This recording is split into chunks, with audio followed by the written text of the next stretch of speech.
네, 안녕하세요. 제주도민 마커스입니다. 이번 영상은 크로스핏 오픈 23.2 워크아웃에 대한 전략과 팁 영상을 제작해 보았고요. 우선 일단 밸런스가 잘 맞게 나온 것 같아요. 아무래도 좀 마르고 체중이 가볍고 체조를 잘하고 카디오가 좀 좋으신 분들은 23.2의 A 파트를 잘할 수밖에 없고요. 반대로 좀 체중이 많이 나가고 중량을 잘 드시는 분들 거보다는 뒤에 스러스터를 무게를 잘 들 수밖에 없겠죠. 아무튼 각자 가진 성향에 따라서 어떤 워크아웃을 좀 더 우선순위를 둘지를 정하셔야 될 것 같고요.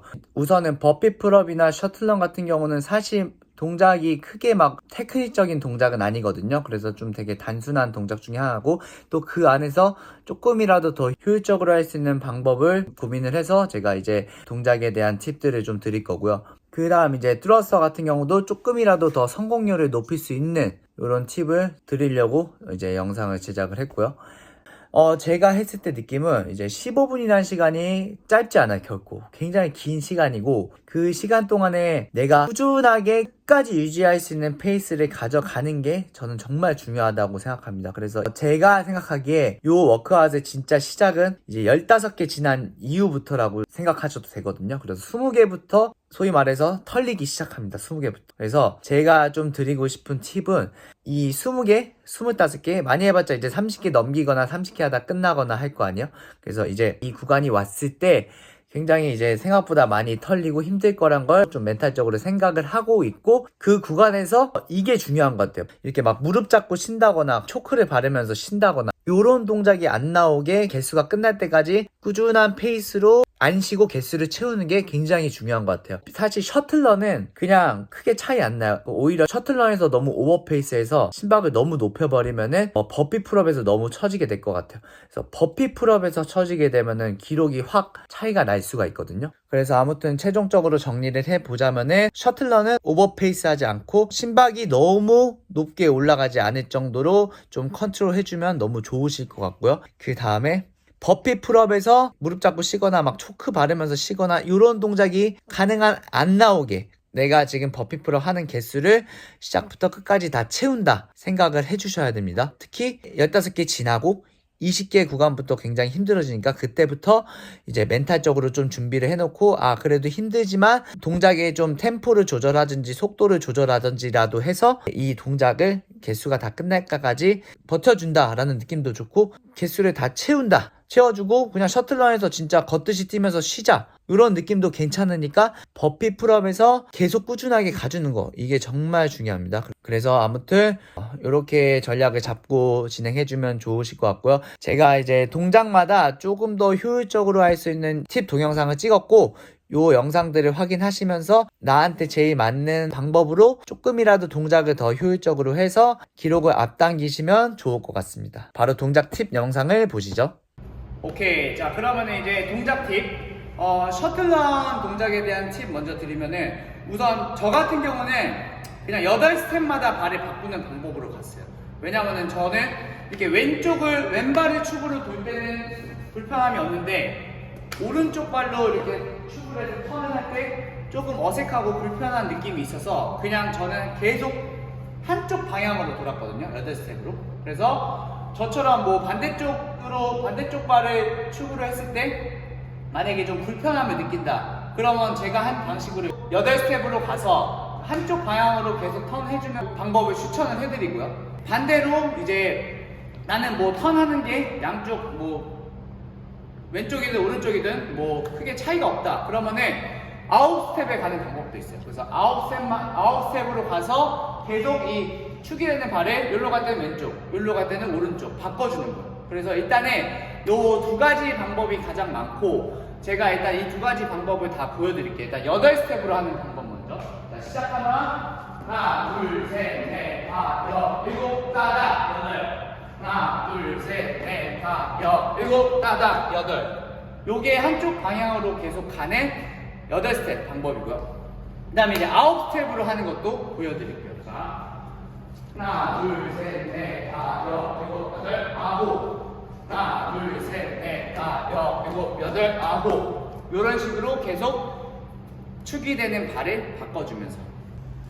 자, 그럼 스텝 다음에 이 셔틀런이 중요한 게 터닝 동작인데, 아무튼 간에 터닝을 할 때는 8스텝으로 만약에 가죠. 그러면 7하고 8 할 때 이 축이 되는 발을 틀어서 넘겨주면서 이 뒷발이 따라와주는 거예요. 반대쪽으로 바로 나갈 수 있게. 그 다음에 양손 중에 한 손을 바닥을 터치해줘야 되잖아요. 제가 좀 줄 수 있는 팁은, 저는 이 축이 되는 발이랑 같은 발, 같은 손을 터치해주는 게 조금 더 덜 숙이는 것 같은 느낌이어서 저는 같은 발, 같은 손을 터치했어요. 그래서 이렇게 대각방으로 터치하시는 분도 많은데, 저 같은 경우에는 확실히 이 대각선으로 터치했을 때는 몸을 조금 더 많이 숙여야 되는 느낌이 들었고, 이 손으로 같은 손, 같은 발을 터치했을 때는 몸을 좀 덜 숙여도 되는 느낌이 들어서 저는 같은 손, 같은 발 터치하는 방식으로 갔습니다. 반대손, 반대발보다는 같은 손, 같은 발 터치하는 걸 추천을 해드립니다. 그래서 다시 한번 정리를 해드리면은,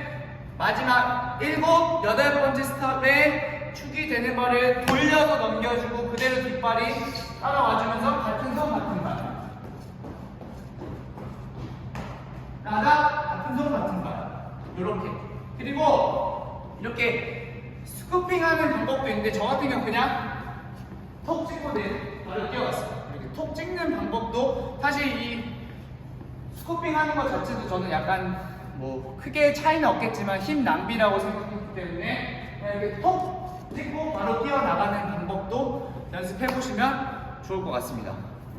버피 풀업에 대한 팁을 드리면, 우선 내 몸이 이 풀업바 바로 아래에 있는 게 좋아요. 왜냐하면 이렇게 살짝 뒤에 있는 상태에서 버피를 하게 되면은, 일어났을 때 이 풀업바가 내 몸 바로 밑에 있는 게 아니라 살짝 앞에 있거든요. 이러면은 점프를 좀 앞으로 뛰어야 되고, 또 풀업 리듬이 꼬일 수가 있어요. 그렇기 때문에 내가 딱 발을 랜딩을 했을 때, 끌어왔을 때 풀업바 바로 밑에 서 있을 수 있게 내 몸 자체가 시작부터 풀업바 밑에 위치를 해주는 게 중요하고요. 자, 그 다음은 두 가지가 있는데, 제가 아까 앞전에 설명한 것처럼 좀 체중이 덜 나가고 키가 작고 카디오가 좋으신 분들, 이런 분들은 요 워크아웃에 조금 이제 욕심을 내야 되잖아요. 그런 분들은 가능하면은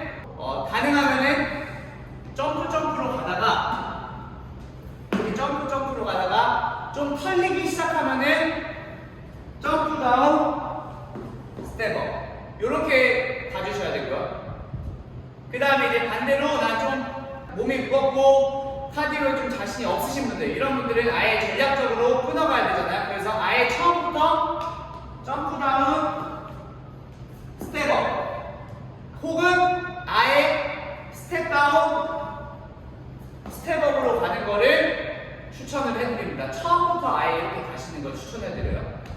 자, 이렇게 뭐 스텝을 정해서 딱 일어났죠. 그럼 이제 풀업을 들어갈 때 가장 좋은 거는 무조건 점핑 풀업입니다. 그래서 이 점프하는 힘을 그대로 이용해서 툭 당겨서 턱을 걸고, 내려올 때는 이렇게 그냥 툭 드랍하듯이 떨어져 주세요. 이게 가장 좋은 방법이고, 기록을 좀 잘 내려가는 점핑 풀업으로 하시는 게 훨씬 더 기록이 잘 나오고요. 그래서 점핑 풀업을 봐주셔야 되고, 일단은 거의 웬만하면 점핑 풀업은 될 거예요. 진짜 안 되면은 손을 바꿔서라도 해보세요. 뭐 이런 식으로 스피네이트 그립, 리버스 그립으로 잡고 한다든가, 그런 식으로 간다든가, 아니면 머터 그립이라고 하죠. 믹스 그립이라고 하죠. 이렇게 그립을 바꿔서라도 점핑 풀업으로 무조건 가야 돼요. 키핑으로 하게 되면은 시간을 좀 많이 잡아먹어요. 기록을 좀 앞당길 수가 없을 거예요. 키핑으로 하면. 그래서 가능하면 점핑 풀업으로, 그립을 바꿔서라도 뭐 리버스든 믹스든 점핑 풀업으로 가주셔야 됩니다. 그래서 이제 정리를 해드리면은, 좀 나는 카디오가 좋고 이 와드에서 욕심을 낼 거다, 그러면은 처음에 좀 힘이 있을 때는 점프로 가주셔야 합니다. 점프로 이런 식으로. 오케이? 그 다음에 약간 지치고 털렸을 때 점프 다운, 스텝업, 이렇게 봐주셔야 되고요.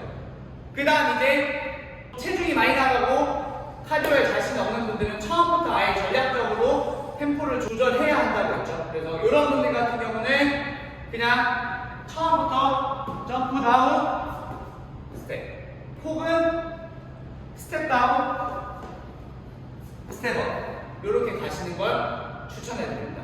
자, 그 다음에 점핑 프로하면서 좀 이제 그냥 힘이 있으신 분들은 이 점프한 힘으로 그냥 스트링으로 당겨도 올라가실 텐데, 또 여기서도 몇몇 선수들 하는 거 보니까 약간 무릎을 니어퍼지 쳐주면서 당기는 선수들도 있더라고요. 그래서 이렇게 반동을 좀 이용해서 점핑 프로 해주는 것도 팁이 될 수 있을 것 같아요. 그래서 점프하고 무릎을 쳐주면서 그대로 쭉 그냥 무릎만 올려주는 거예요. 점프하니까 동시에 점프해서 매달리니까 동시에 무릎을 위로 쳐주면서 그 힘을 그대로 받아서 이렇게 무릎을 차는 것도 한번 연습해 보시면 좋을 것 같습니다. 자, 우선은 이제 스러스터 팁. 이제 스러스터 같은 경우는 클린으로 받고 그대로 무릎 고관절을 피면서 그냥 한 동작으로 바로 프레스까지 푸시 프레스 동작으로 가져야 되잖아요. 여기서 일단 중요한 게 내가 클린을 받았을 때 상체가 무너지면은 못 밀어요. 그러니까 무슨 얘기냐면 가끔 이제 우리가 클린하다 보면 잘못 봐서 막 이런 식으로 앞으로 쏟아지거나 아니면 코어가 살짝 무너진다던가 이런 동작이 나올 때가 있죠. 그래서 이 동작이 나오게 된다면은 스러스터는 성공을 할 수가 없습니다. 그래서 이 처음 클린을 들어 올릴 때 그 자세를 되게 많이 집중을 해주셔야 돼요. 그래서 계속 들기 전에 마인드셋을 굉장히 잘 해주셔야 되는데 두 가지 생각하세요. 클린 받았을 때 상체 무너지지 않게 바짝 세운다. 그 다음에 내 바가 올라올 때 최대한 수직 동선에 가깝게 올라와야 되거든요. 그래서 올릴 때 내 허벅지, 배, 가슴에 최대한 붙여서 수직으로 뽑아 올린다. 그러니까 몸에 최대한 붙여서 올린다. 이 두 가지만 꼭 생각하세요. 그러면은 분명히 밸런스를 잘 잡으실 수 있을 겁니다. 두 가지예요. 딱 들기 전에 클린 받을 때 가슴 바짝 세우자. 그리고 끌어올릴 때 몸에 최대한 붙이자. 이 두 가지만 생각하면서 들어가주세요. 그러면은 코어가 안 무너지고 받으실 수 있을 거예요. 그 다음 이제 스쿼트로 받고 일어날 때 임팩트가 중요한데 최대한 속도를 붙여서 일어나줘야 돼요. 왜냐하면 이 속도가 붙으면 붙을수록 반동이 더 많이 생기기 때문에 더 무거운 무게를 밀 수 있거든요. 그래서 일어나실 때 최대한 힘을 붙여서 속도를 붙여서 일어나시고 마지막에 거의 일어날 때쯤에는 무릎이랑 고관절이 굽혀지면 안 되기 때문에 얘랑 얘를 완전 임팩트 있게 쭉 펴준다는 느낌으로 밀어주셔야 됩니다. 오케이? 그래서 일어날 때는 속도를 최대한 붙여서 일어나지고 거의 일어났을 때쯤에 무릎이랑 힘을 아주 강하게 임팩트를 주면서 펴주셔야지 이 스러스터를 성공시킬 수 있을 거예요. 그래서 제가 스러스터에서 드릴 수 있는 팁은 이렇게입니다. 아무튼 오늘의 전략 팁 영상은 여기까지고요. 제가 주말에 올리니까 월요일날 재직 하시는 분들이 굉장히 많잖아요. 그래서 이제 재직정 하시는 분들이 조금이라도 더 할 수 있게 도움을 주고 싶어서 만드는 영상이고, 제 영상 보고 조금이라도 도움이 됐다면은 저는 너무 뿌듯하고 기분이 좋을 것 같습니다. 아무튼 여러분들 모두 파이팅 하시고요. 다음 23.2, 아니죠. 23.3 영상에서 뵙도록 하겠습니다.